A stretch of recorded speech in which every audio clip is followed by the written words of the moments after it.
Moving on to the hamstrings, start by placing the oil or cream of your choice and do some effleurage to warm up the area before we go in and use the cups. I like to place one large cup at the top of the hamstring muscle bulk, and I'm going to use that silicone cup later to do some dynamic movement cupping. Then I'll take two vacuum cups and put one laterally in the bicep femoris and one medially in the semitendinosus and semimembranosus.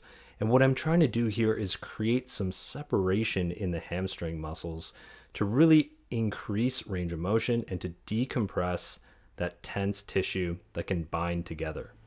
Then I'll place one cup just above the endangerment site above the knee, and I'll do some passive range of motion.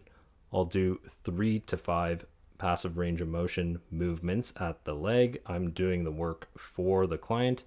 It's a nice way to warm up the tissue for them and create some flexibility, sensation, and stretch. Then I'll allow them to take the reins and do some active range of motion, which is going to be really good to produce flexible joints, muscle, and tissue. It also prevents muscle atrophy, contractures, and will produce more fluid, keeping tendons flexible and cartilage healthy. After they've done a couple of active ranges of motion, I'll take one of the vacuum pump cups off, and there I can get a little more movement and I can flex the knee and leg a little bit better. And that's going to create some more separation in the middle of the hamstring muscles in the biceps femoris and semitendinosus and semimembranosus. I'll bring the cups, place them on the table beside me. Then I'll take the silicone cup, I'll raise it up with my hand, creating even more tissue decompression. And then I'll work all along the hamstring, doing some dynamic movement, enhancing circulation, relaxing the nervous system.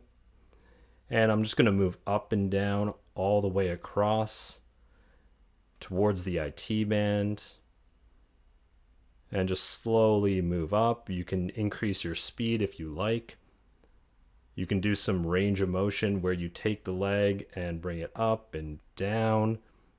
Do internal and external rotation slightly as you move the silicone cup through the techniques.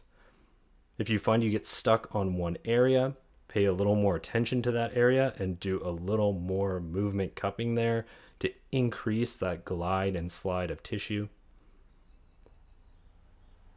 And just make sure you're not overstraining the client. You want to do this for a couple of minutes, and you're really looking at separating that muscle and creating decompression.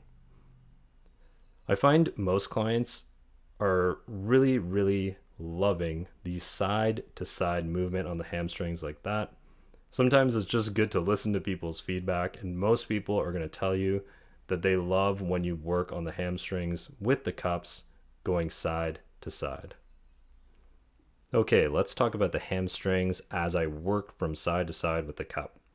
Sometimes hamstring tightness can actually lead to tension in the calves and in plantar fascia.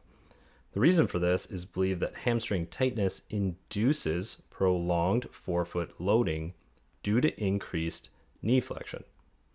A hamstring strain generally occurs as a result of muscle overload. So what we're doing with cupping is we're decreasing the load on the hamstring muscles by increasing tissue decompression. By lifting the tissue, we're creating more space for fresh oxygen and nutrients and for muscle recovery. Take the cup off, do some effleurage with the option of placing some heat on the area after you've worked on it, which is just going to help even more so. And just make sure that you do effleurage for a nice while, doing 10 to 15 strokes or whatever feels right.